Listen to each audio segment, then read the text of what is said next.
Операция только что закончена, товарищ комиссар. Да-да, та самая компания спекулянтов-валютчиков. Слушаюсь, товарищ комиссар. Ну что же, ребята, работали мы неплохо.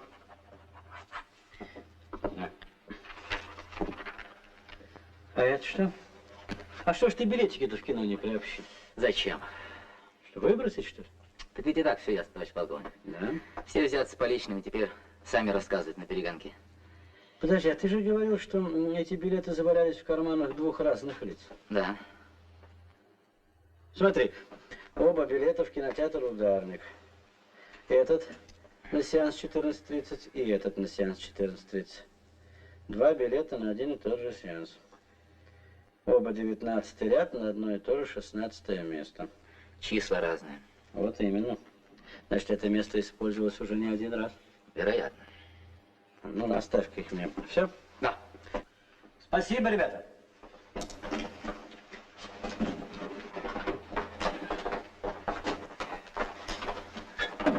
А ты, Алешин, все о том же. Да, сегодня 2 недели, как я вам по дворам. Вы обещали подумать, Николай Иванович. А что мне думать? Мне нечего думать, это ты подумай. Так я думал, я старался. Но я окончательно убедился, нет у меня никаких способностей. А для того, чтобы здесь работать с пользой, нужен же интерес и призвание. Ах, вот как? Призвание? Значит, по-твоему, есть люди, которые от рождения призваны копаться в помоях? Которых страсть, как интересуют липовые счета, почищенные чеки. Я же не отказывался, когда райком меня послал. Могут же быть у меня другие стремления. Товарищ Николаевич, извините, я жду вас уже 2 часа. Я предупреждала гражданку, что у вас оперативное совещание. Ну, когда товарищи вышли, я же сказала А я вам. что сказала? Ну, я же вас просила. Лидия Николаевна, пропустите, пожалуйста. Проходите. Чем могу служить? Наша газета мне поручила написать серию очерков о работе ОБХС. Это просто поразительно. До чего у нас побывательски много болтают и совершенно ничего не пишут об этом. Ясно, ясно. Только я должен вас разочаровать. Работа у нас будничная, скучная. Ну что? Да. Вам лучше в угрозыск зайти. Вот там приключения, перестрелки, убийства. Есть, так сказать, пища для вдохновения. А тут что же у нас? Спекулянты, растратчики, взяточники. Так сказать, выгребаем отбросы. Ну, зачем же вы так скромничаете? Разве? Меня прежде всего интересуют люди. Я понимаю, вы заняты. Но, может, вы мне посоветуете кого-нибудь из ваших сотрудников? Человека яркого, типичного. Типичного? Вот, пожалуйста, типичный милиционер. Для начала и познакомьтесь с товарищем Алешиным. Желаю успехов. Самый типичный. Пожалуйста.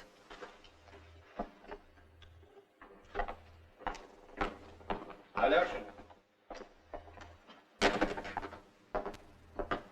Вот что, Алеша. Займись-ка ты напоследок этими билетиками. Возьми.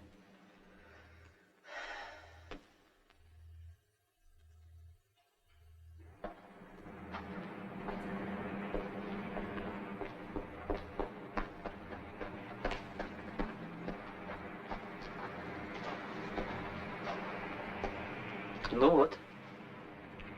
Мог бы для приличия хотя бы удивиться. 2 года не виделись. Да. Ты совсем не изменился. Все такой же холодильник. Ну как же так случилось? Ты окончил техноложку, химик и вдруг милиционер. Ну, комсомол дает путевки ведь не только нацелено. Ага. Ну как, Виктор, все хорошо? Его давно уже нет. Порхает где-то. И знаешь, я даже рада, что так случилось. Ей-богу. Да.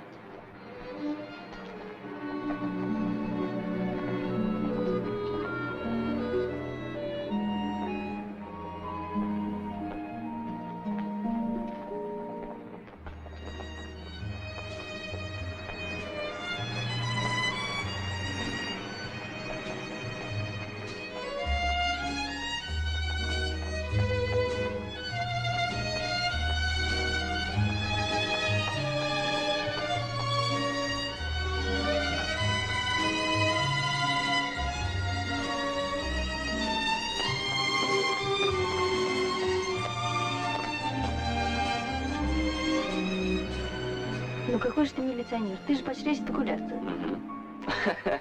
Спасибо. Пожалуйста. Я вижу, не больно ты увлекаешься своей работой. Угадал, уже подал заявление об увольнении. Это черт знает, что такое. Твой начальник, он что, смеялся надо мной? А я доволен. Но толку от тебя мало. Ты знаешь что, пойдем в кино? Дайте 2 билета в 19 ряду в середине, если можно 16 и 17 место. Хорошо. Тоня, пойдем. Что? 16 и 17 уже куплены? Да, И 15 тоже? тоже продано. Ну тогда дайте мне 16 место в следующем ряду. В 20-м.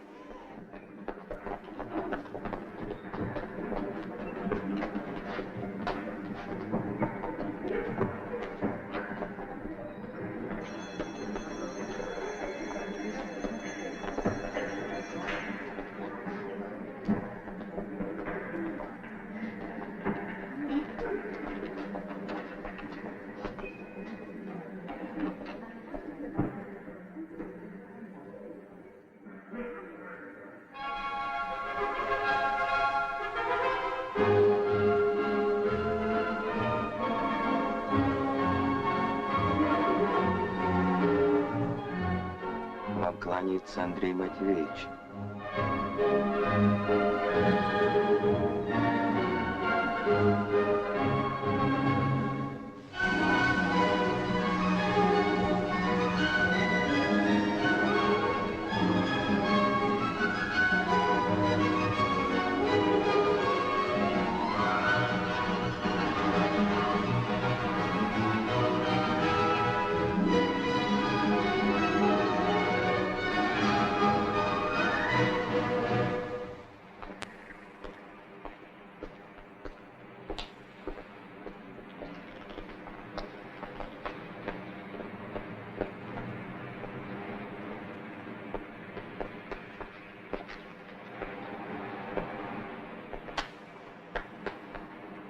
Дяденька, который час? Проходи. Ну скажите, который час? Проходи, проходи.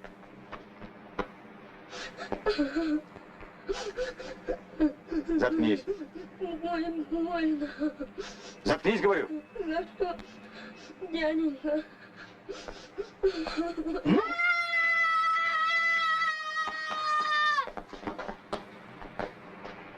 Ах, легавый.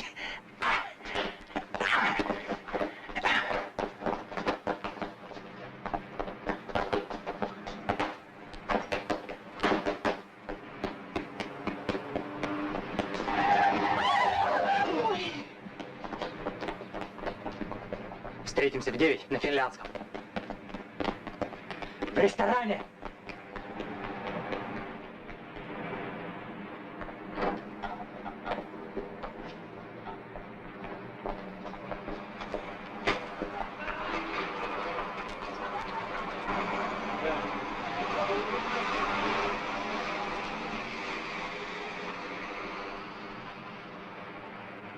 Так, так.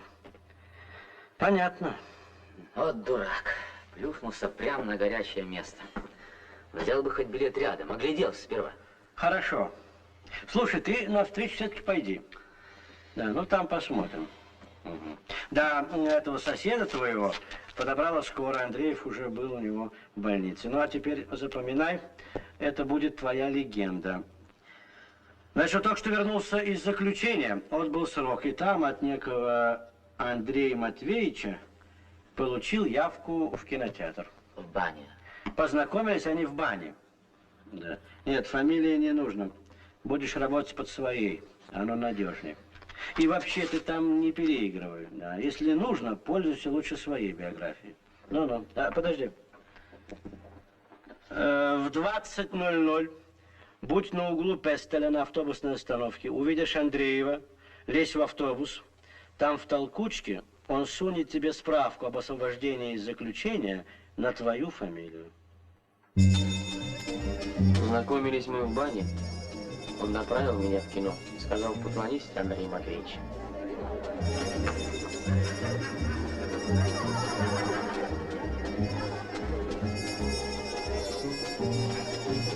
Сколько сидел на нарах?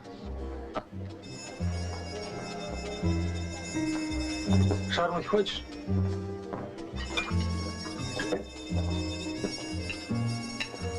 Скажи, как там? Еще не пробовал. Райская жизнь, сам понимаешь.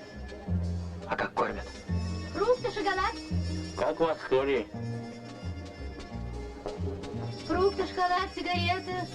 Фрукты, шоколад, сигареты. Ну давай, давай, гуляй, гуляй, гуляй. Фрукты, шоколад, сигареты. Делать что умеешь? Учился в химическом, не закончил. Крыша есть? Я ведь только вернулся. Пошел прямо в кино. Ладно. Сегодня переночуешь у меня, а там будем смотреть.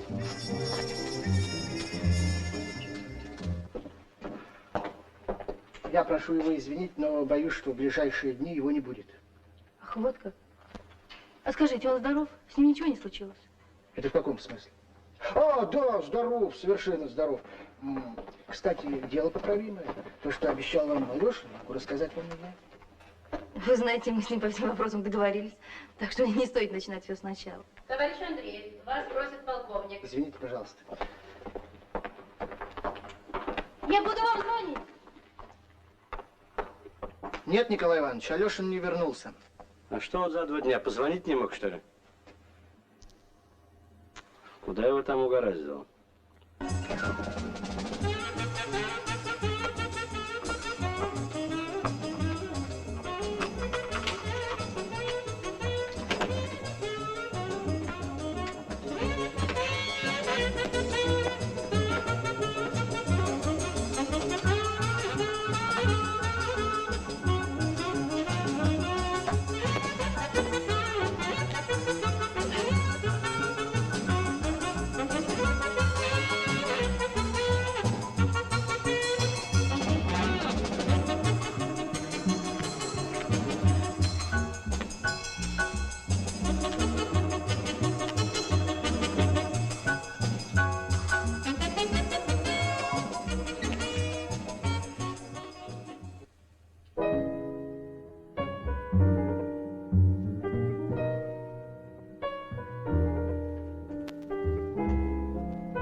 Здесь уже общежитие.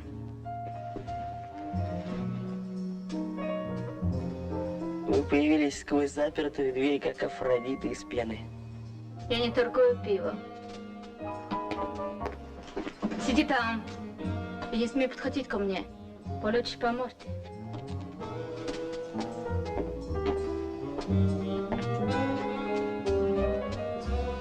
Этот деятель давно ушел? Да, порядочный. Тебя как зовут? Ты, наверное... Не заводи свой граммофон. И вообще, я Мерлин Монро, у меня тоже номер лифчика. Понял? Господи, как мне все это надоело.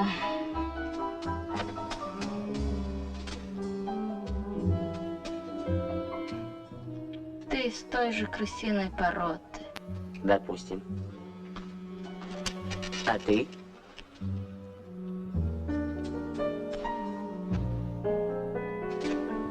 А ты, видно, из тех, кто больше верит цветам, чем людям. Только не говори, что это ты сам придумал.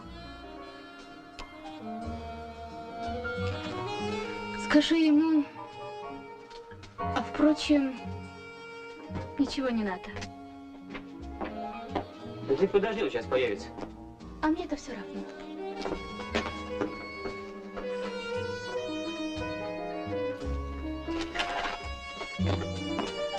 На, передай ему.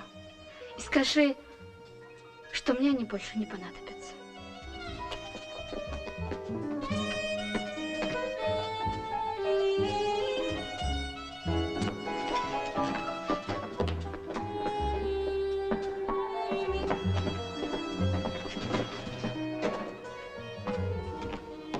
Почему дверь не заперта? Ты что, выходил? Дверь отпирал не я. На, держи. Инка из танка была? Ага. Давно? А вот только сейчас. Ладно, сама прибежит. Ну, чувак, Че? с тебя комиссионный. Тебе здорово повезло. Говорил сегодня о тебе с боссом. Расспрашивал. Ты ведь сказал, учился на этого, на химика. Ну-ну. Завтра утром пойдешь вот в этот институт и оформишься на работу. Жить пока будешь у меня. Какой институт? Что мне там делать? Зарплату получать. Ох. Ну что, Алеша, навидал девчонку, а? Угу.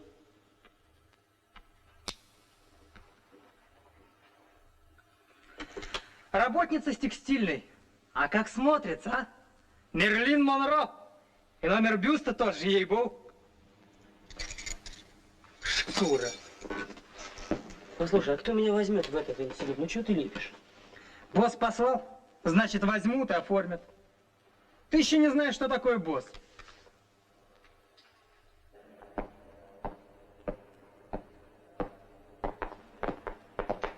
Здравствуйте, Ардальон Тихонович. Здравствуй, здравствуй, Травкина. Коза такая.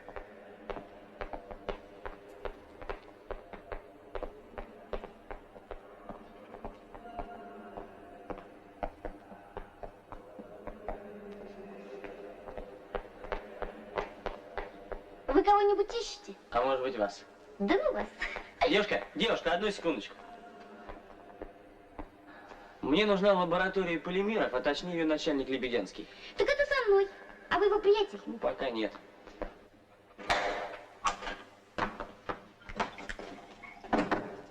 Кнопка, где вы добеетесь? Я жду. Очень остроумно. Сейчас. Сходите он у себя. Понятно? Все это не так сложно, если немножко пошевелить мозгами. Товарищ Лебедянский? Да. Меня прислали оформиться к вам.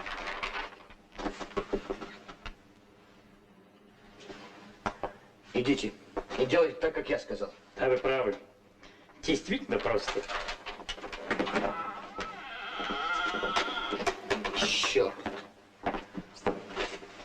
Фамилия? Алеша, Дайте заявление. пожалуйста. Идите в отдел кадров, там вас оформят.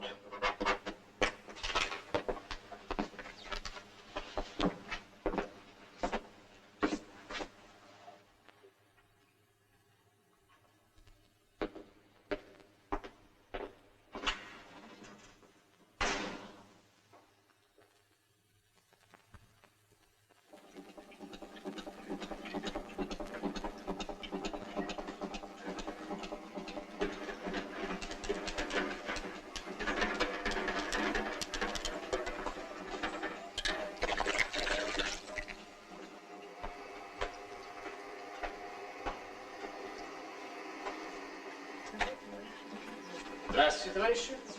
Здравствуйте.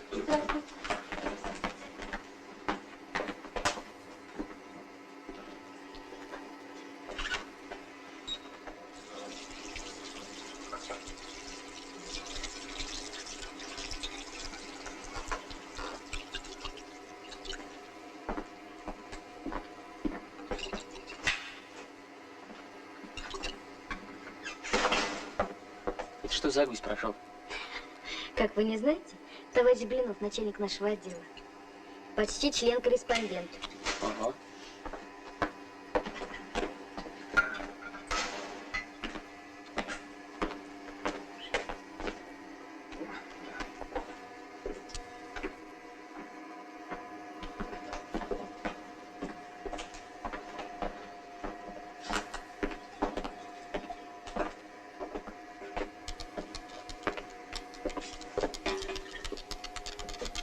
А чем вы моете? ЭДТУ. Динатриевая соль, этилен, диамин, тетраоксидной кислоты. А кто вам посоветует? Как это? Сам. Вы маракуете в химии?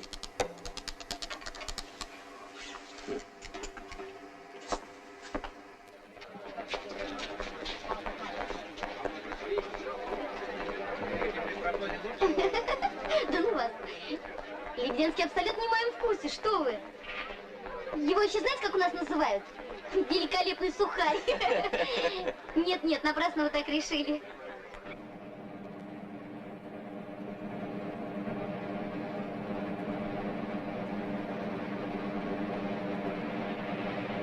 Сначала действительно, в него были влюблены все наши девушки. Но потом, после открытия Илона, он просто ни с кем не разговаривает. Почему же? Как раз сегодня я с ним довольно долго разговаривал. Ну? Занятный парень. Только что вы все носите с этим Илоном? Как это носимся?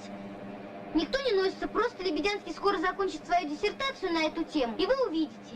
Это будет событие. Ну, еще один из бесчисленных синтетиков. Наштампуют пуговиц. Что вы, даже электроника сегодня не может существовать без Илона. А потом из него можно сделать массу прекрасных вещей. Ну, например, плащи. Лучше, чем баллони, честное слово. На выставке достижений были выставлены опытные образцы. Вы бы видели, какой был успех. Лебедянский давал пояснение. Ой, он был просто великолепен. А вы были, конечно, с ним там и разделяли его триумф. Не извините, пожалуйста. Да, я была там. Я просто работала вместе с ним на выставке.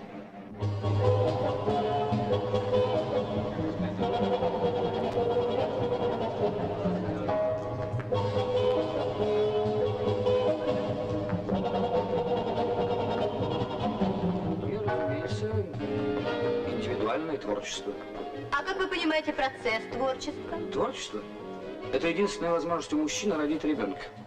Да-да, конечно. Те же муки и та же неблагодарность новорожденного. Пожалуйста, прошу вас дальше. Между прочим, Илоном интересовались многие крупные люди. К нам приезжали директора московских заводов из Прибалтики, с Украины. Кто они такие? Не помню, кажется, один из них был из Риги. Они с интересом рассматривали наши экспонаты и долго расспрашивали о выработке из Илона тканей.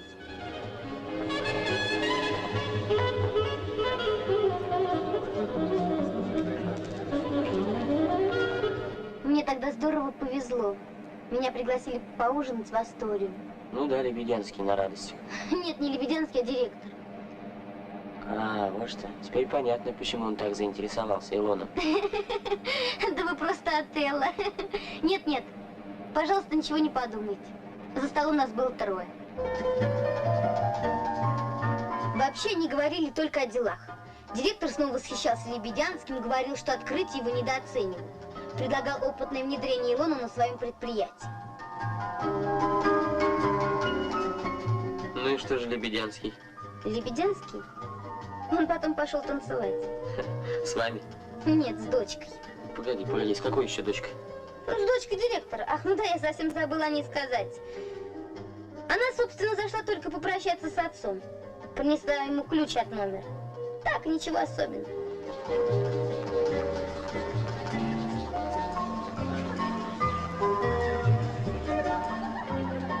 Понимаете, Лебедянский очень любит танцевать. А я в этот вечер не хотела. Не могла же я в старых туфлях, да еще без каблуков.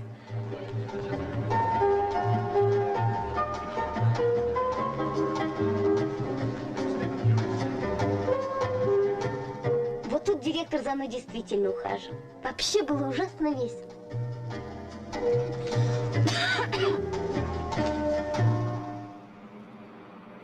Ну что, пора по домам. Знаете, по-моему, это не я, а вы интересуетесь Лебедянским. Во всяком случае, больше, чем мной. Вот почему так получается? Сначала ухаживают за мной, а потом вот так все кончается. Ну зачем так мрачно, Кнопка? Между прочим, меня Лебедянский сегодня расспрашивал про вас. Про меня? Да, про Ну и вас. что вы ему ответили? А я ему наврала. Сказала, что вы отличный парень. Разрешите? Я просмотрел список, кому были посланы пригласительные билеты на выставку. Это Москва, Урал, Прибалтика. Рига. Что такое Лебедянский, понять не могу. Безусловно, талантлив, умен. Яркое будущее, всеобщее признание уже сегодня. Да, и тут же безоговорочно оформляет Алешина на работу. Вот что, Шондыш, поезжай-ка ты завтра в Ригу. Займись этим списком. Может, среди них босс, а? Артемон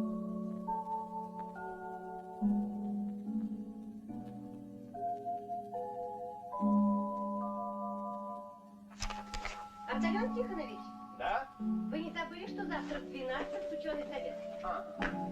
Ну, спасибо.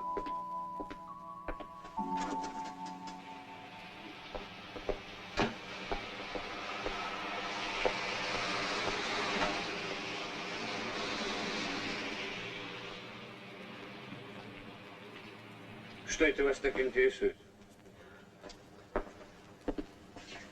А, товарищ Блинов после научных трудов отбывает на отдых. В научном отношении абсолютный ноль. Дуб. Ну, поди ж ты. Собственная машина, дача, положение, деньги. Эк вы его. А я-то думал, вы в дружбе, он вас так всегда встречает. Даже обнимает. Да, обнимают. Так что не вырвешься. Что вы не уходите домой? Меня дожидаетесь? Да нет, вот журналы просматриваю. Знаете, дома у меня не очень. Отстал я все-таки. А что, читаете по-английски? Ага.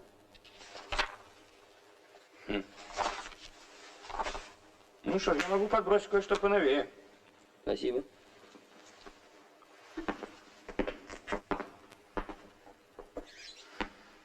Вам никогда не приходило в голову, что у нас в почете должности, а не таланты? Вот попробуйте выгнать кого-нибудь за бездарность. Из него сразу горой вступит совместкомы, суд и уйма возможностей для бесполезного человека развить кипучую деятельность. Заседания, представительства, общественная работа, писанина.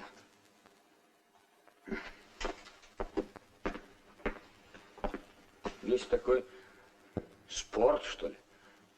Залезают ногами в мешок и бегут на перегонки. Так побеждает не тот, кто лучше бегает, а тот, кто лучше бегает в мешке.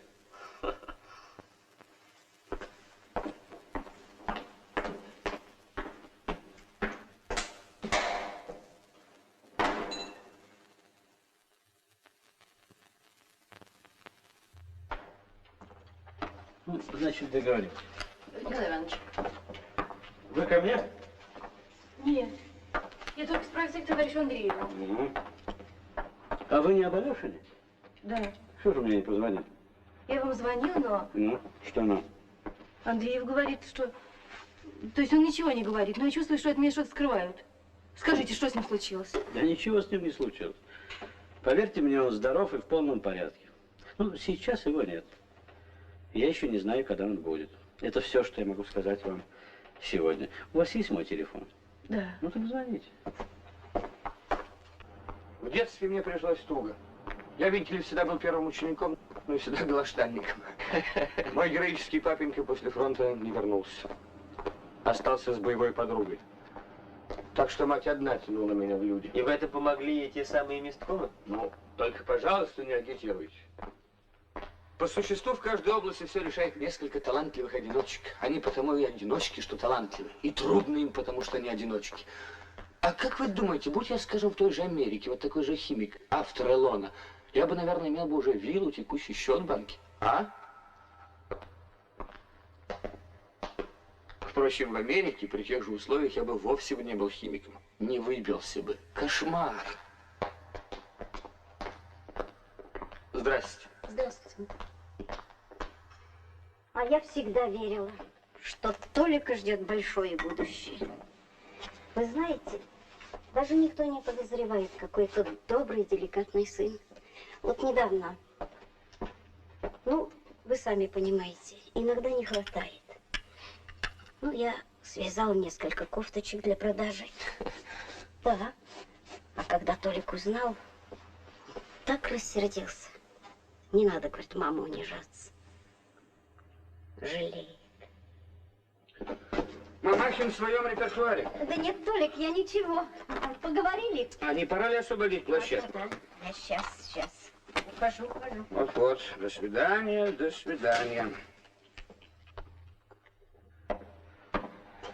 Вот. Слушайте, вы, кажется, положили глаз на нашу милую кнопку. Что, ревнуете?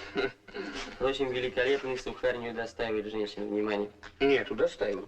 Только не у себя в институте. На работе все должно быть чисто. Впрочем, я вас понимаю. Вы ведь давно не видели женщин. Почему?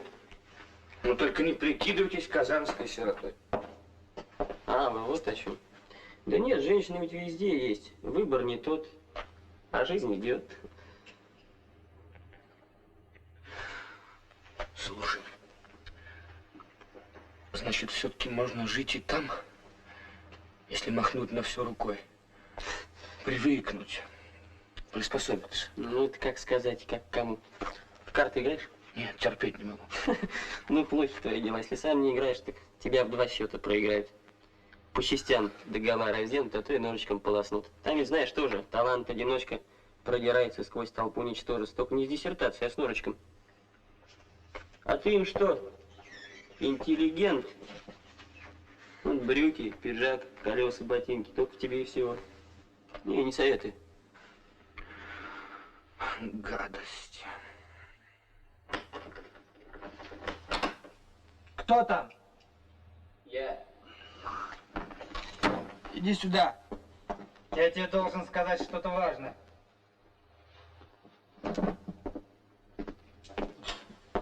Ну, Инка Эстонка не заходила? откуда знаю? Я же был в институте. Шкура. Я сегодня весь город обшарил. Прячется шкура. Это то важное, что ты мне хотел сказать? Заткнись! Стой!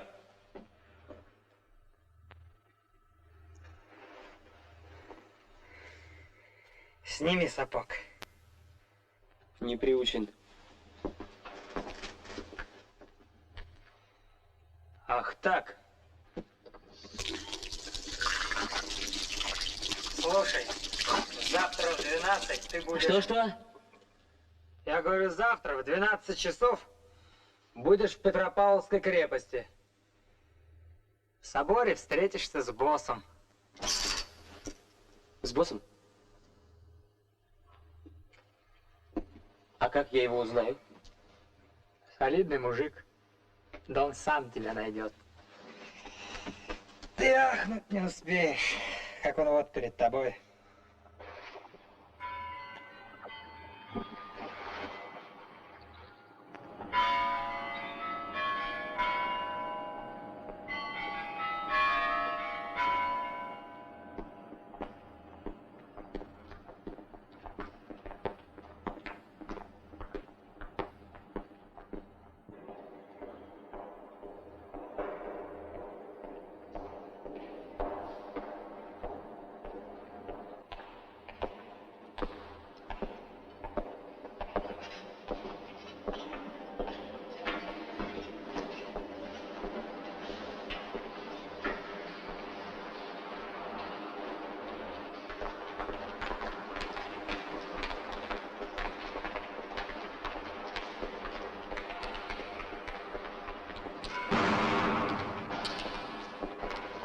$12. Свельфур. Ah, 12 o'clock. Thank you, thank you.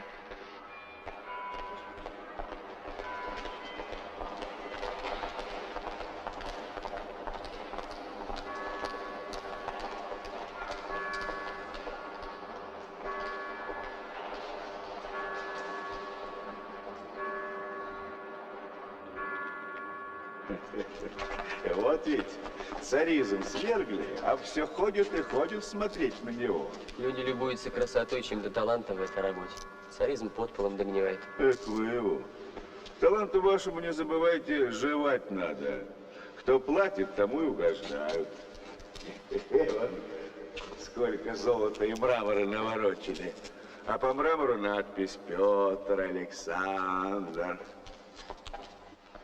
Кто капитал вложил, тот и славится.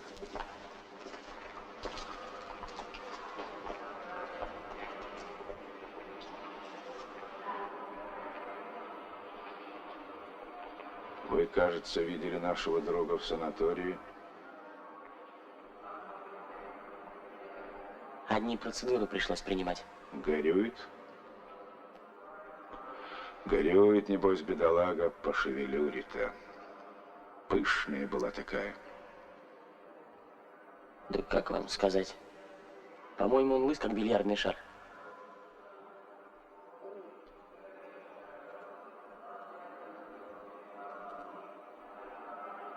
Самодаш.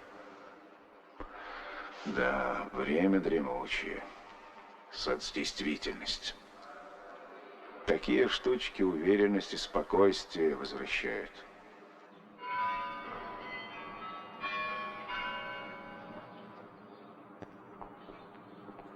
Ну что еще? Понимаете, мне очень трудно ориентироваться, когда я, собственно, не знаю, что вас интересует в этом институте. Что мне там делать? А, зачирикала пташечка. Дурной крови много, лечить надо. А ведь не пташка ты, дятел. Стак. Слюнявой конфеткой купили. Что вы, дешевка крестный? Хирургически, только хирургически. Крылышки укоротим. Порхать не будешь.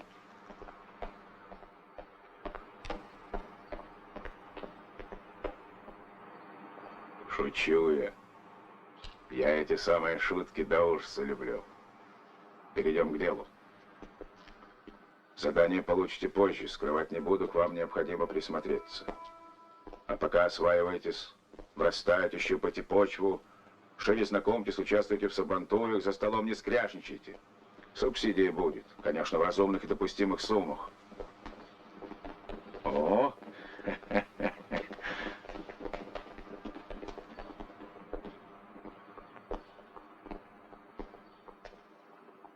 А теперь запомните, всякая там самодеятельность исключается.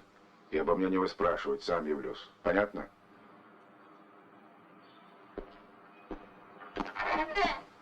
О, Трубецкой бастион.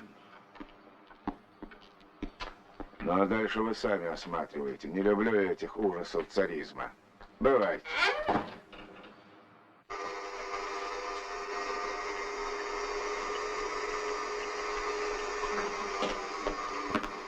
Ну как вы тут без меня? Анатолий Борисович спрашивал, почему вас нет. Я сказала, что вы в военкомат ушли. Ты умница. Мы испробовали Элон уже в 25 видах самой различной продукции.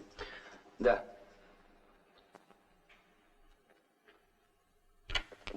Простите. Кто это? Один наш молодой сотрудник. А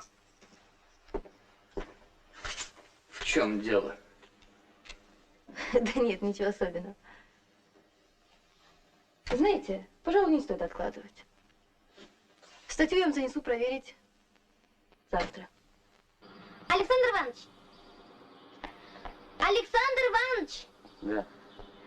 Вас Анатолий Борисович зовет. Она ушла? Кто? Ну, это корреспондентка. Вы тоже заметили? Вот нахалка, а? Ушла.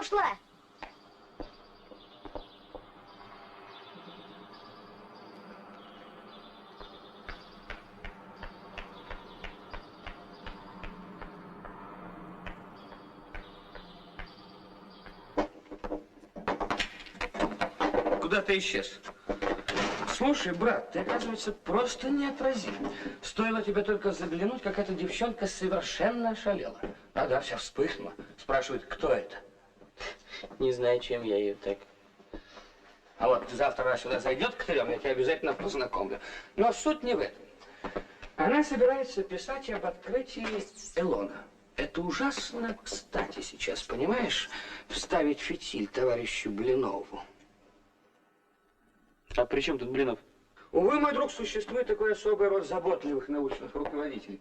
Всеми-то они руководят, всем помогают, там зернышко клюнут, там пушинку стащат или соломинку, глядишь, общими усилиями и себе докторскую слепил.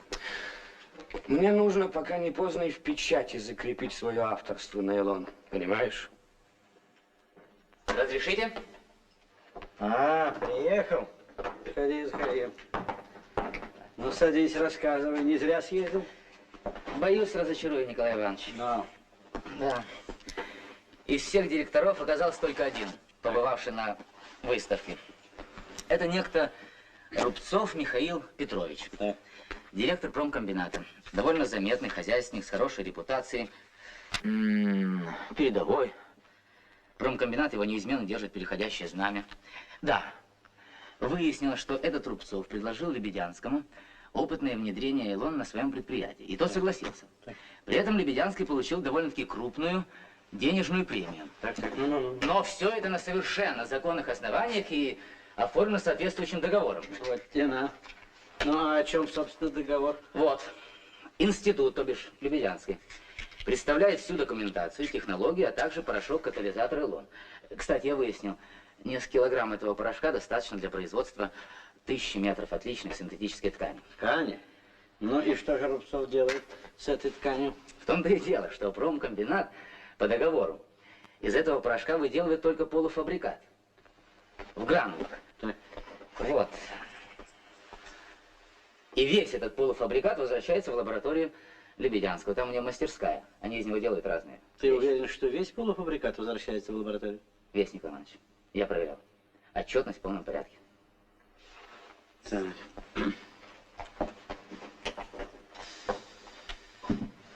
Позволь. Какой же тогда интерес Рубцову?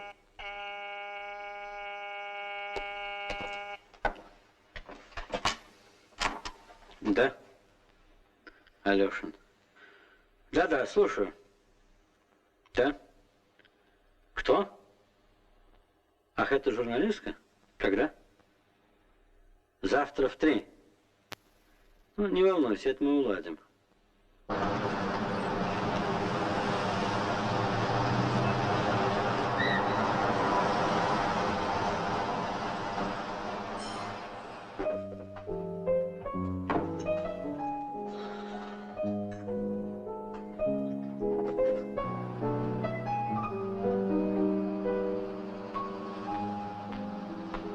В общем, в институт я вас прошу пока не ходить. Договорились. До свидания.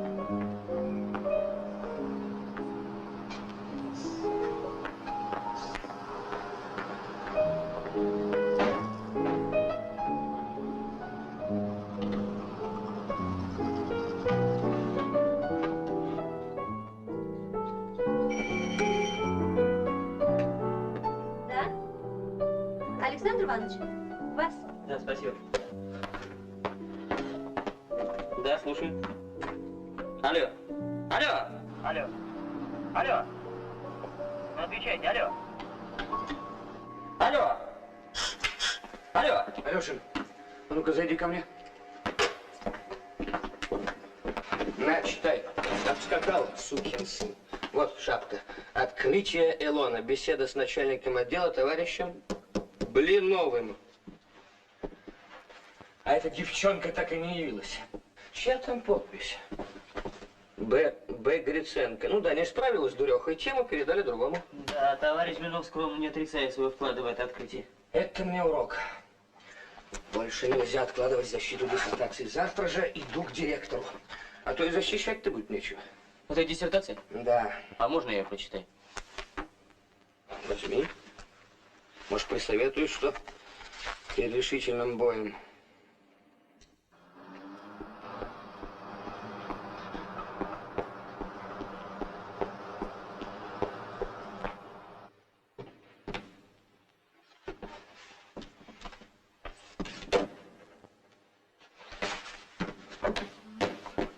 О! Здесь что уже семейное общежитие? Ну, милости просим, а то Егор, вот, а чертик уже надоел. Инка не забегала, не видел Инку. Весь город обегал. Он тебя видел?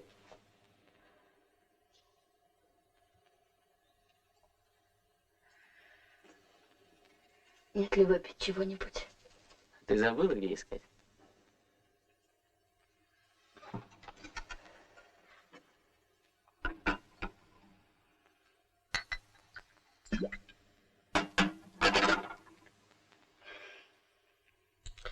Ключи, значит, опять к тебе вернулись. Понадобились все-таки. Да мне-то понадобилось. Мне нужен этот подонок, вонючие губы, липкие лапы, хорек, рыжая крыса. Лучше бы мне умереть.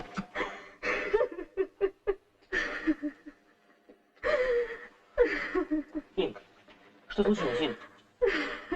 Ну, скажи, я, может, помогу, Инь. И же расчувствовался. Такая же сволочь.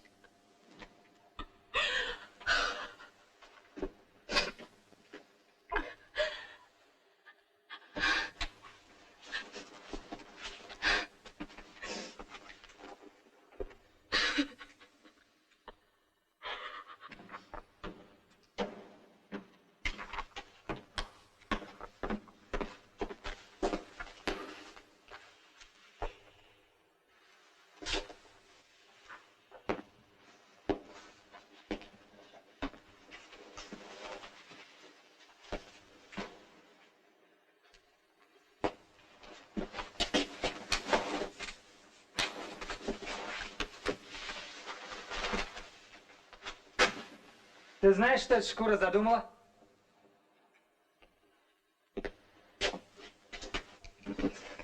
Влюбилась? Да-да. Но я ее все-таки нашел. Она мне лапки на грудь. Больше не могу, говорит. Отпусти, ради бога, люблю. Ну, я чутко расспрашиваю, кто что. Инженерик с ихнего завода и т.д. Ну, я благородно. Пожалуйста, детка, будь счастлива. Эх, а вчера встречаю этого Ромео в уютном местечке. Подхожу к нему вплотную, вежливо, и говорю: инженер такой-то, он тоже культурно. Чем могу? А я его весь холку взбил так, что он на карачках полз. Потом поднял его за шкирку, поставил на копыта и показал фото. Инка во всех видах, в чем мать родила. И так, и эдак. Это фотографировать люблю. Понимаешь? Да, вот хочешь? На, полюбуйся. Подлец. Не смей! Пусти.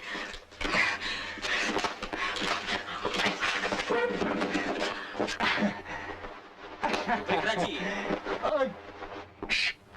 Прекрати! Ты что?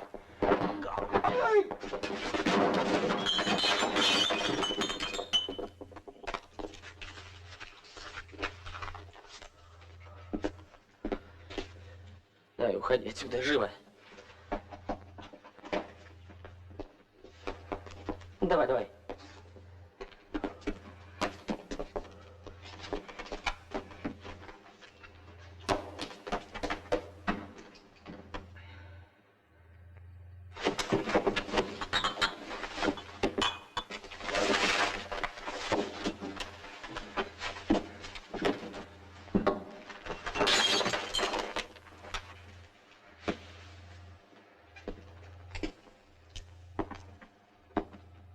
А ты знаешь, как доставить мой труп, когда меня вызовет босс?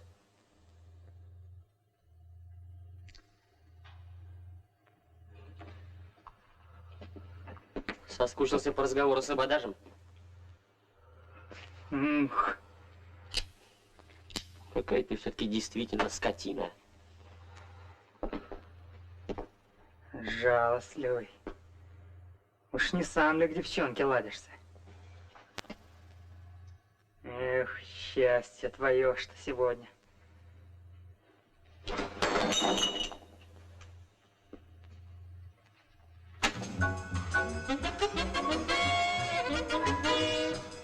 Сегодня я говорил с боссом.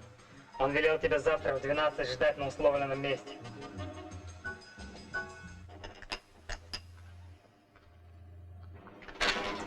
Можно? Угу. Ага, ну как, прочел? Ты знаешь, здорово. Дело даже не в Илоне, а те серии соединений, которые ты нащупал, твоя методика, открывает такие возможности. Все-таки понял? Илон, брат, это только первая проба, и с ним надо кончать. Надо немедленно сдавать диссертацию и двигаться дальше. В ней вся сила, будущее, свобода. Мы еще раз с тобой такое покажем. Давай выпьем. Будь здоров. Слушай, Сашка, у меня давно язык чешется тебя спросить. Я сразу почувствовал, что ты не из той породы. Ну, институт не закончил. Подумаешь, господи, ты же прирожденный химик. Ну, знаешь, так ведь случилось. Нет, ты меня не так понял. Слушай, Ты прости, может быть, тебе это неприятно? Ну хорошо. И там, когда ты влип во что-то, ну отмучился, вышел совсем чистым, да? Ну зачем, что опять в петлю-то влез? А ты зачем влез? Пошел вон.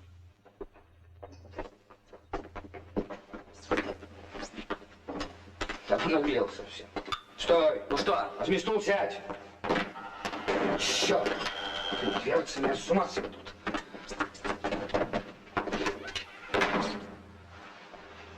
Поговорим на чистоту. Ты что, собственно, вообразил на мой счет?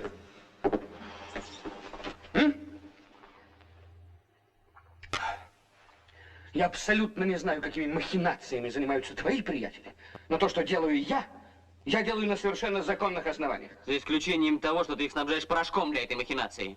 По договору. С излишком. Откуда взял? Да брал-то не я. На, вот. Сабадаш приказал тебе передать.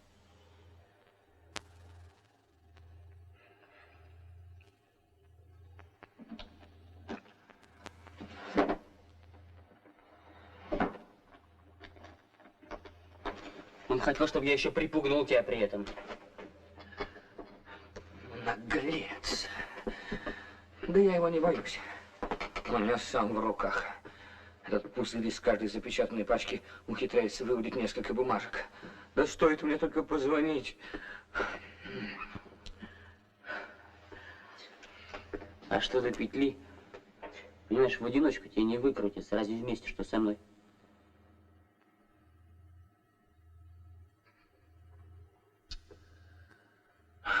Уйди. Я устал.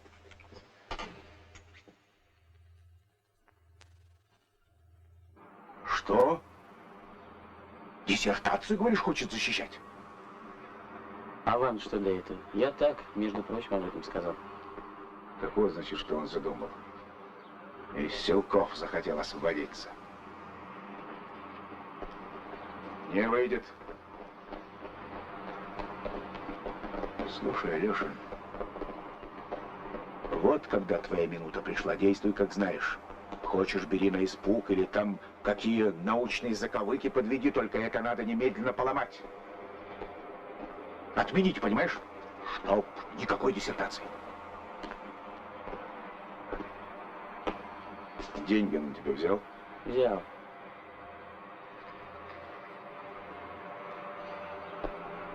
Сперва не хотел, даже грозился. Он говорит, у меня в руках. Вы якобы у него из каждой пачки по несколько бумажек выуживали. Он звонил? Кому? Ну да ладно.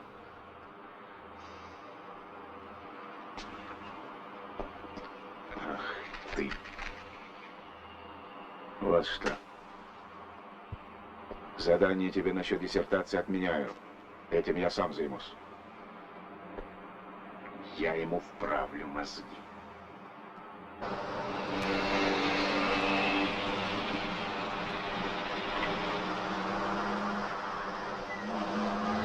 Кажется, я начинаю понимать, почему он так окрысился на диссертацию.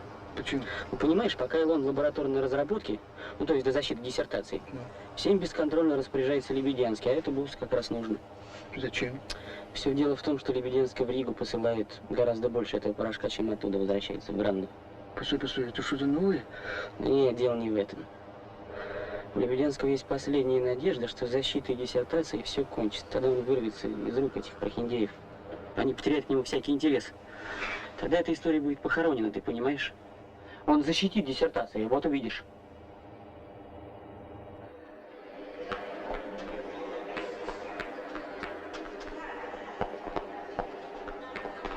Вы слышали сенсационную новость? Анатолий Борисович отказался от защиты диссертации.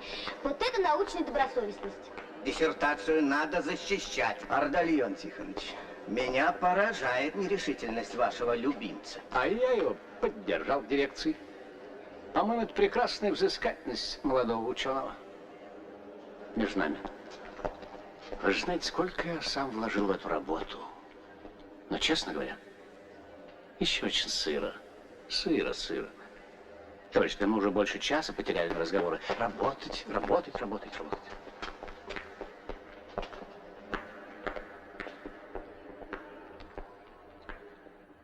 Ты, говорят, отказался от защиты? Можно? Да. Товарищ Блинов просил прислать ему материалы по Илону. Поскольку диссертация откладывается, он хочет познакомиться и, быть может, помочь. Вот так он выразился.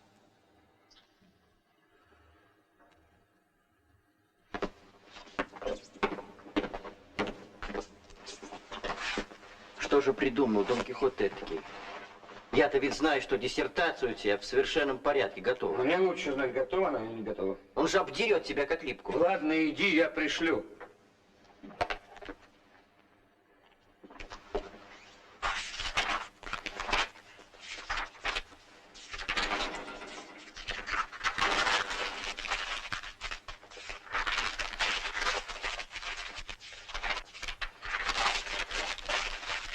Теперь пусть попробует списать. На, отнеси этому.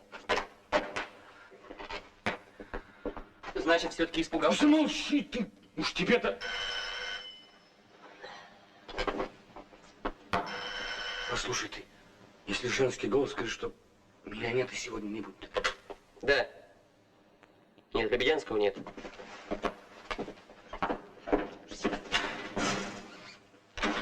Знаете что, попробуйте ему позвонить через 5 минут. Да.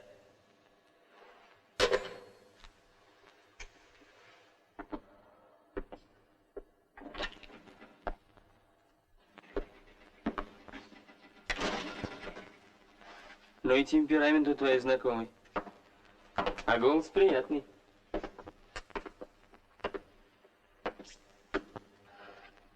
Ну вот и все.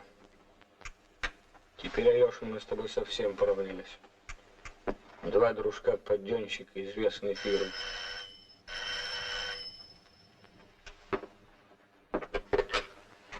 Да. Ах, это все-таки вы? Да, я не хочу говорить. Да, я не хочу встречаться. Ах, ты хочешь всю правду? Ну, хорошо. Я буду дома часам к 8.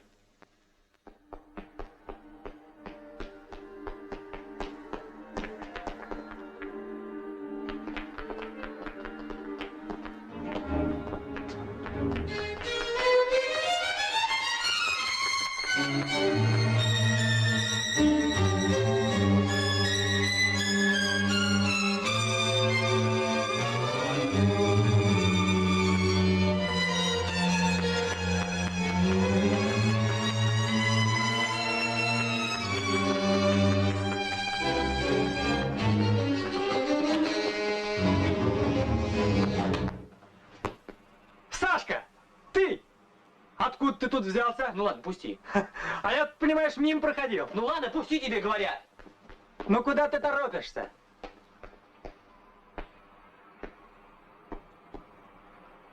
Дурак, путается тут.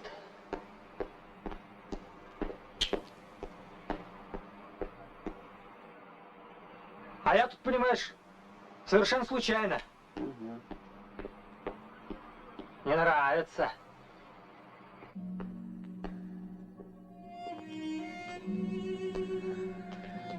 Здравствуйте, Евдокия Федоровна. Ой, Саша, как хорошо, что вы пришли. Скажите мне, милый, что с ним? Этого никогда с ним еще не бывало. Ну, вы же знаете, задерживается диссертация. Нет, нет, здесь что-то другое. Его что-то мучает, я же это чувствую. Ничего, Евдокия Федоровна, не волнуйтесь. Все трясется, не волнуйтесь.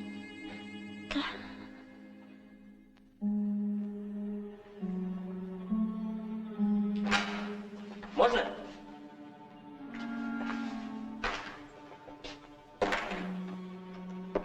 Слушай, только что из двери выпорхнула очень милая девчушка.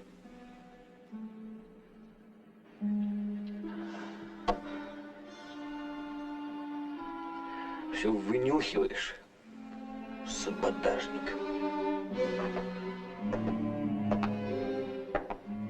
Уж не она ли ты звонил?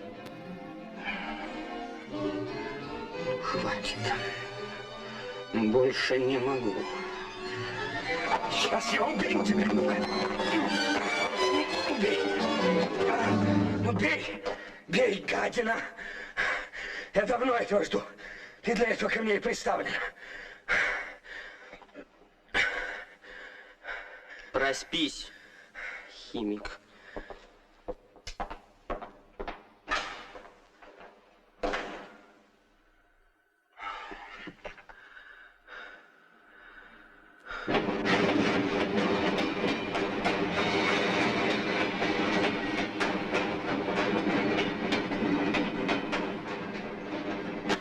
Нехорошо получилось.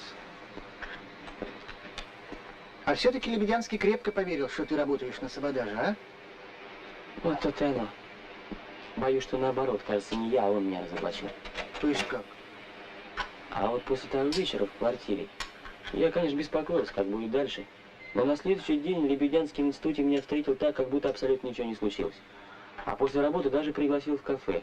Когда мы оттуда вышли, ну, подвыпили, трепались, как обычно. А там по дороге есть общежитие педтехникума.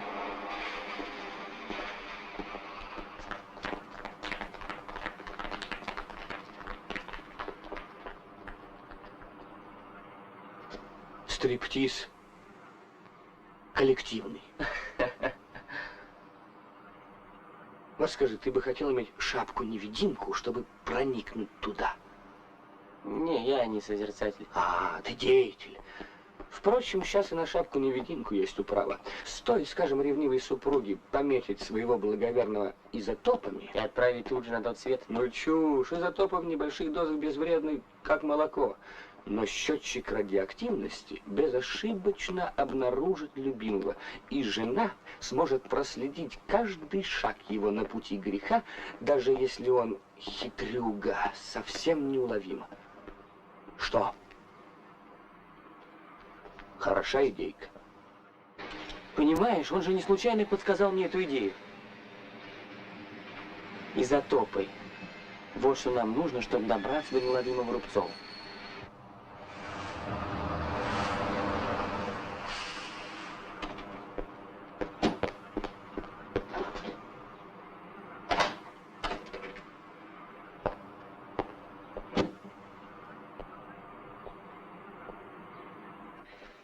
Но это же явная провокация. Ты же сам признаешь, что Лебедянский тебя раскусил. Он с тобой теперь играет, как кошка с мышкой. Зачем? Допустим, Алешин пометит порошок изотопами. Лебедянский тут же со счетчиком в руках проверит и убедит, что мы клюнули. Что Алешин действительно горе-сыщик. Они немедленно свернут свои махинации, мы концов не найдем. Убедительно. Да нет, я же понимаю, что факт и логика против меня. Ну вы поймите, я ведь знаю Лебедянского как себя. Я же вижу, как он мне ищет выхода. А то, что нам подсказал про изотопы так откровенно, для меня это доказать, что он не обманет. Просто он руку нам протянул. Поздравляю. Работник ОБХС об руку с преступником. Ну почему бы и нет, если я вижу, что в нем еще можно спасти ценного человека, творческого, нужного. Адвокатское слюнтяйство. Этим займется суд.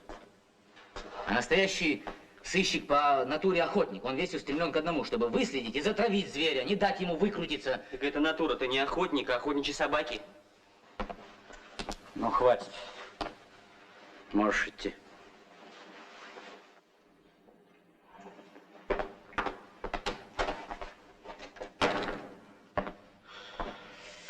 Парень-то он ничего, добрый. Хочет перевернуть весь мир. Но это скоро пройдет. Пройдет, говоришь? Да. Ну, если пройдет, то на пенсию надо. Что вы предлагаете? Изъять Алешина из института. Дальше. Немедленно брать Лебедянского, Сабадажа и всю эту компанию, пока не замели следы. А что мы предъявим суду? Будем выжимать показания? А Рубцов? На него вообще ничего нет. Договор-то у него законный. Сделаем так. Алешина из института убрать. А все-таки порошок пусть он пометит. Я возражаю, Николай Иванович.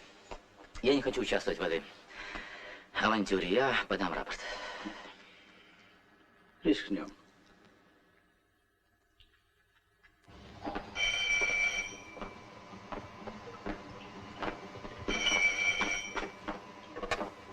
Да? А его нет, он болен.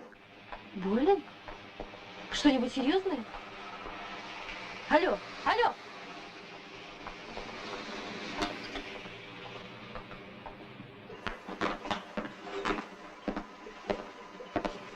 Что, Алешина и сегодня нет на работе?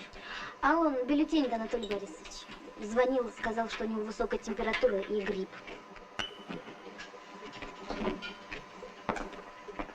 Я вас очень прошу. У меня дело серьезное, и товарищ Николаев мне сказал, что я могу обращаться прямо к нему. У него сейчас совещание, потом он идет к комиссару.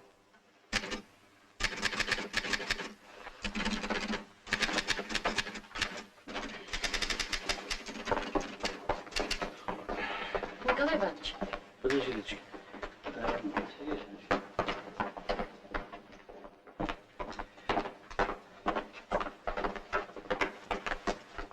Я доложила полковнику, он вас примет. Спасибо, не надо.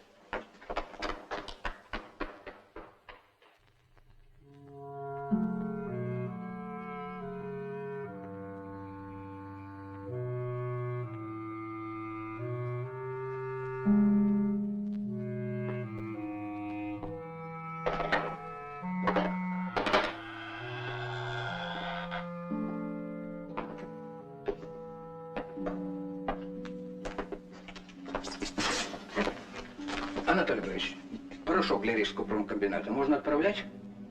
Ну, сделай должен дядя Костя, да положить свои пакеты. И позови ко мне Марфу Ивановну. Хорошо.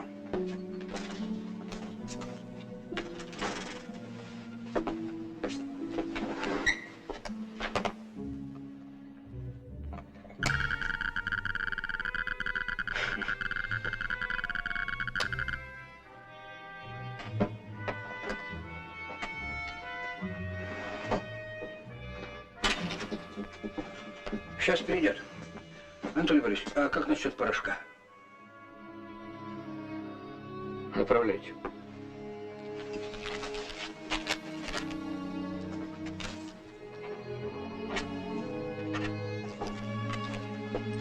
Ты меня звал, Анатолий Борисович? А, да-да. Вот что, уважаемый Марфа Ивановна.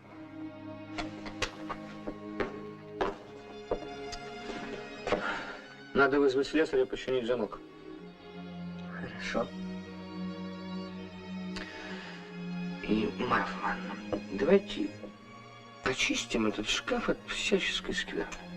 Надо выбросить все к черту, помыть, так сказать, и поставить полки на место.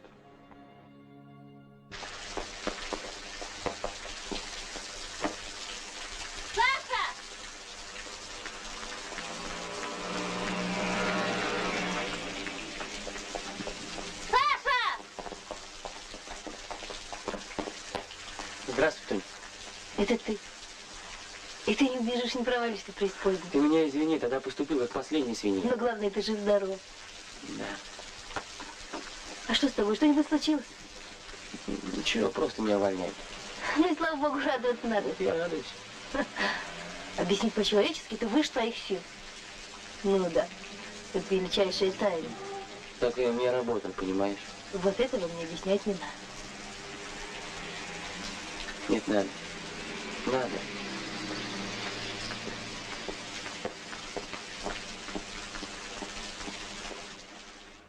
Ну теперь ты поняла? Все кончилось тем, что мне пришлось уйти из института. Кстати, Лебедянский очень надеялся на твою статью, ты понимаешь? При чем тут я? У меня статья давно готова. Но теперь я ее могу показать ему?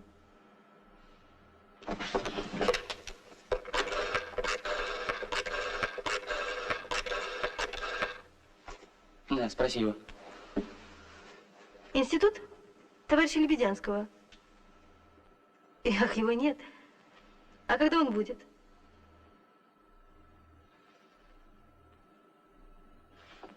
Неизвестно. Слушай, ну если он сбежал, все рухнул, я провалил очень важное дело.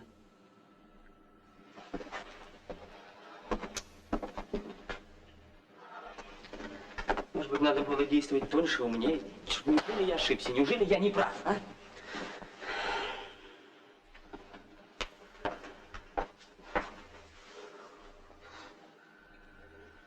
Только так ты должен был поступить. Только так.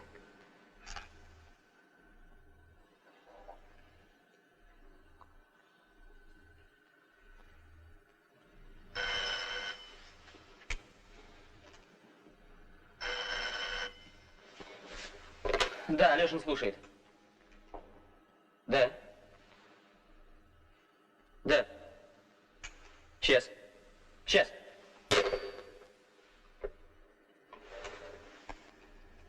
Тоня звонил Николай Иванович.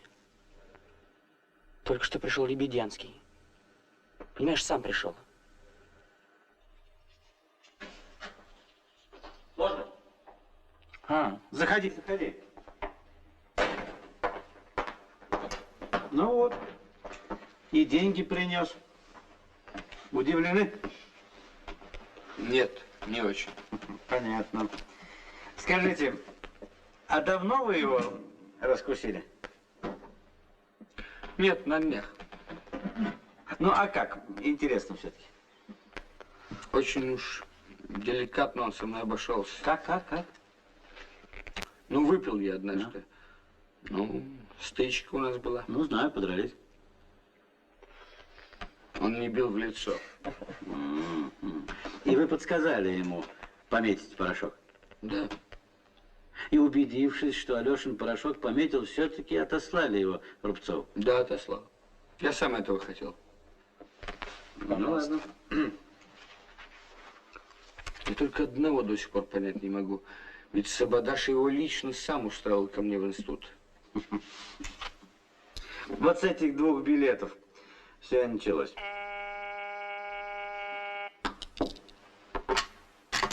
Да, иду. Подпишите ваши показания. Прочтите сначала внимательно, а потом подписывайте. Ну, здорово.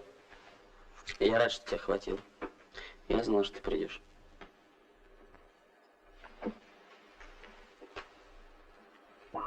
Ну что там в Риге, Андреев? Я Алмаз. Я Алмаз. Мы на месте. Мы на месте. Ждем.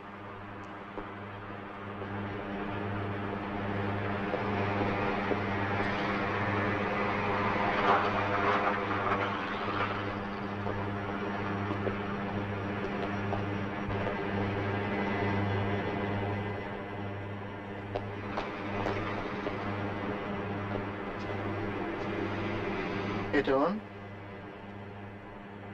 Да, Рубцов.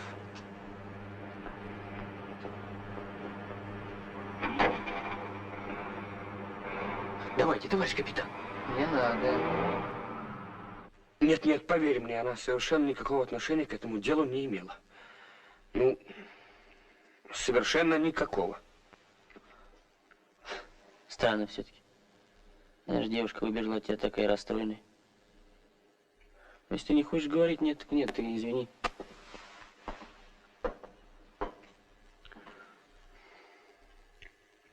Это была дочь Рубцова. Что? Ты понимаешь, это очень лично. Я не хотел бы...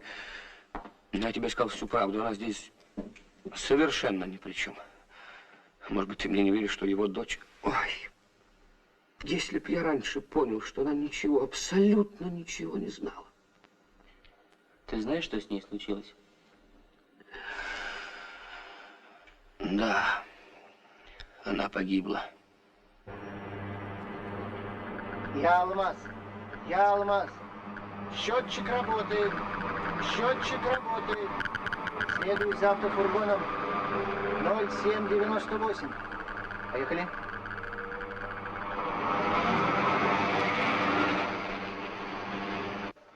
Познакомились мы случайно в ресторане, куда пригласил меня Рубцов после выставки. Она зашла попрощаться с отцом. Занесла ему ключ от номера.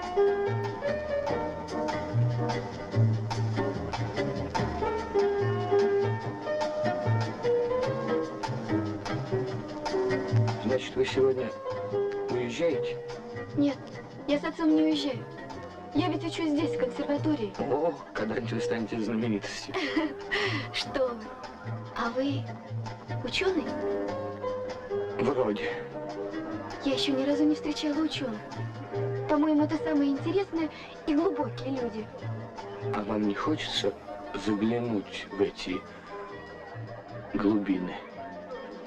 Хочется. А знаете, Юля, вы ужасно милый парнишка.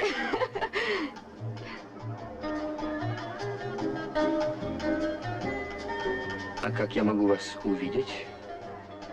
Очень просто. Я почти каждый вечер бываю в филармонии.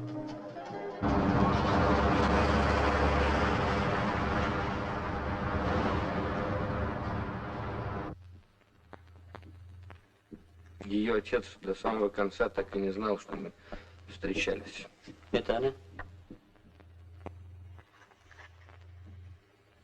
Она.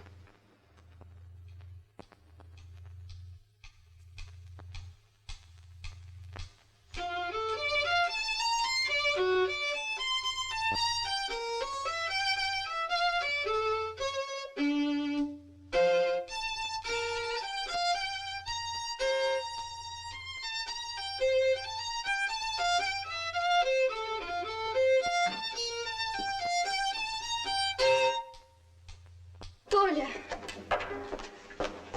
Ой, ну наконец-то.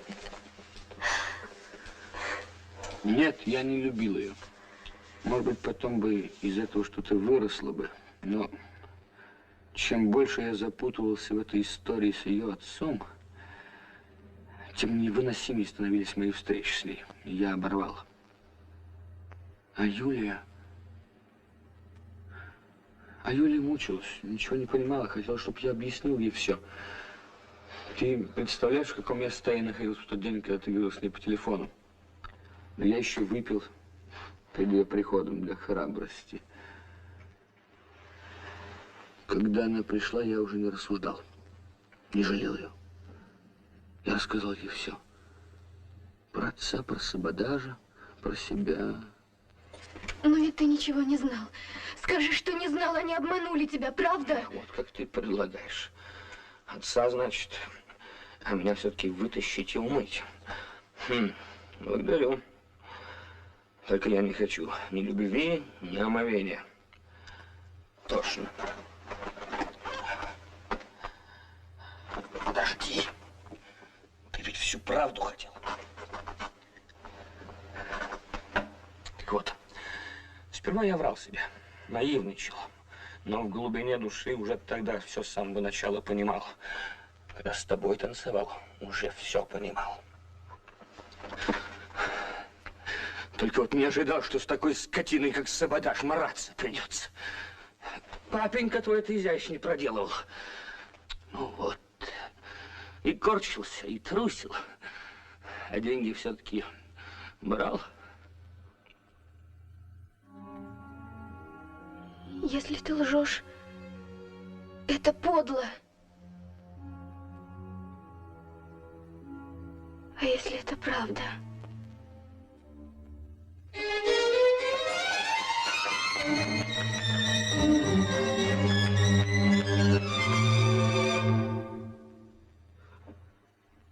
У нее был близкий человек, который ее очень любил. Ее отец очень любил. В тот же вечер она поехала к нему в Ригу, надеясь... Я даже не знаю, на что могла она надеяться. И там...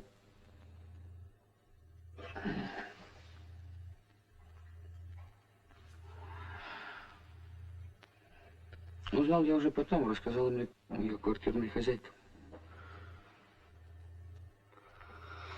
Вообще еще неизвестно, как все это случилось. Автоинспекция считает, что это несчастный случай. Шоссе было мокрое, шел дождь. Руки женские. Вот. Разбилась она ужасно, изуродована так, что хранили в закрытом гробу. А что на душе у нее было тогда, таких фотографий нет. После объяснения с отцом она бросилась к его машине. Он стоял рядом, смотрел и не остановил. Это тебе рассказала ее квартирная хозяйка? Нет, Рубцов. Рубцов? Да. Он вчера был у меня.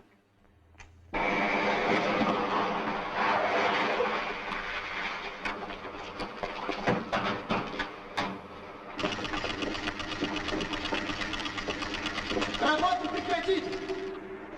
Всем оставаться на местах.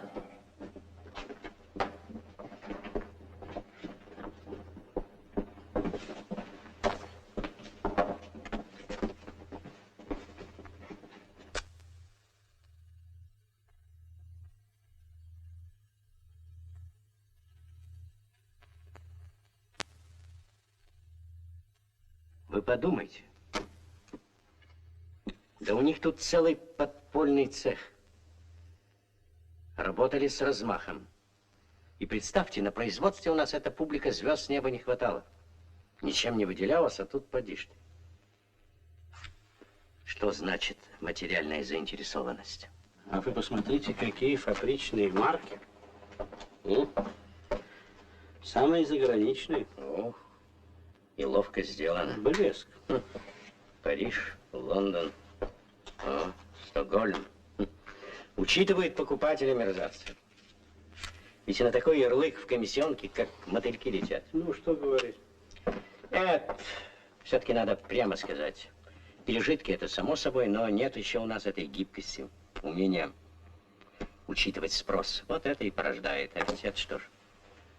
Золотая жила для делового человека это все. Ну что ж, Рубцов, не будем друг другу нервы трепать, время терять. Вы видите, нам все известно. Отрицать что-нибудь глупо. Надо признаваться. Да, боже мой, конечно же, глупо. Нет, отрицать я ничего не намерен. Все признаю и свою вину признаю полностью. Вы, конечно, знаете о моем личном горе. А тут еще это. Что делать? Прошляпили. Лично я проморгал.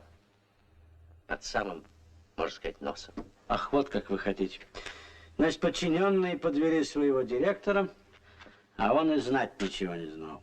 Вот, именно так бы я и выразился. Вас что, это не устраивает? Нет, не устраивает. Ничего другого я не знаю. Ничего другого и быть не может. Ведь вы уже все раскопали. Все вам известно до мелочей. Гораздо больше, чем мне.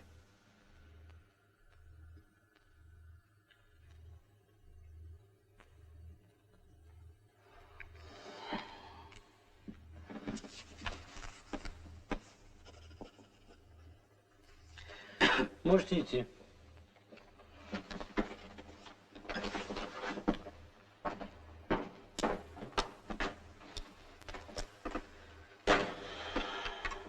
Андреева ко мне.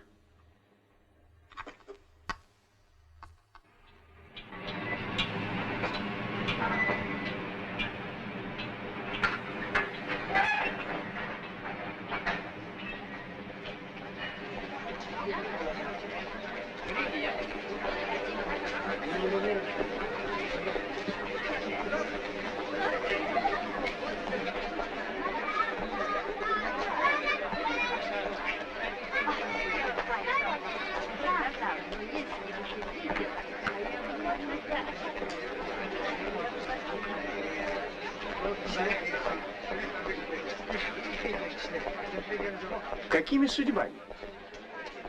Этим же поездом. Что вы говорите? Да. Приехали искать улики. Угадали. Не завидую вам. Звоните, буду рад помочь, если смогу. Непременно воспользуюсь. Николай Иванович! Ну, желаю успеха. Благодарю. А то садитесь, подвезем. Да нет, спасибо, я на такси. Ну что вам томиться ожиданием? Садитесь. Ну, что ж.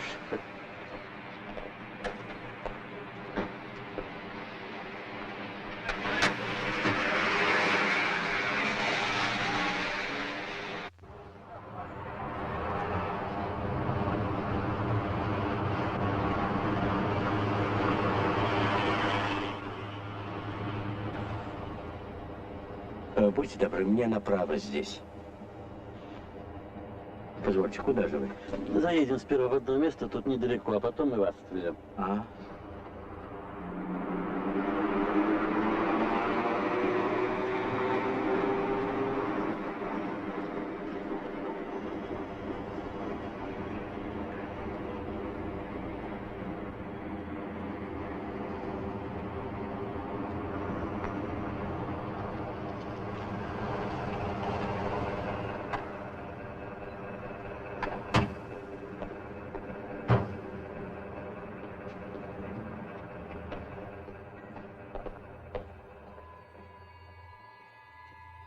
Что такое?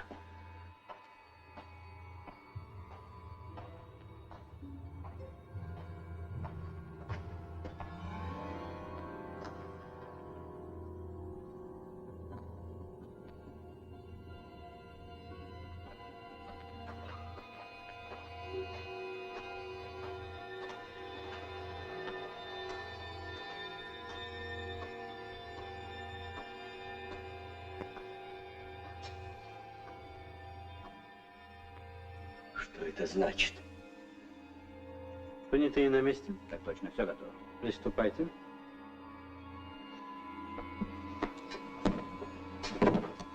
Прекратить! Я запрещаю! Запрещаю! Как вы посмели? Кто вам дал право издеваться над мертвыми?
Открывайте футляр.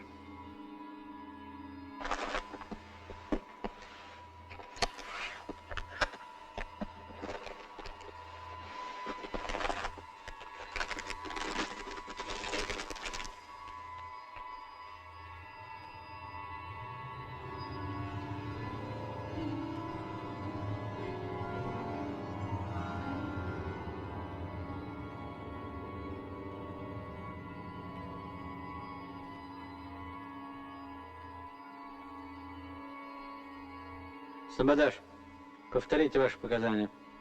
Коротко. Рубцов вечером вызвал меня к себе, чего никогда не бывало.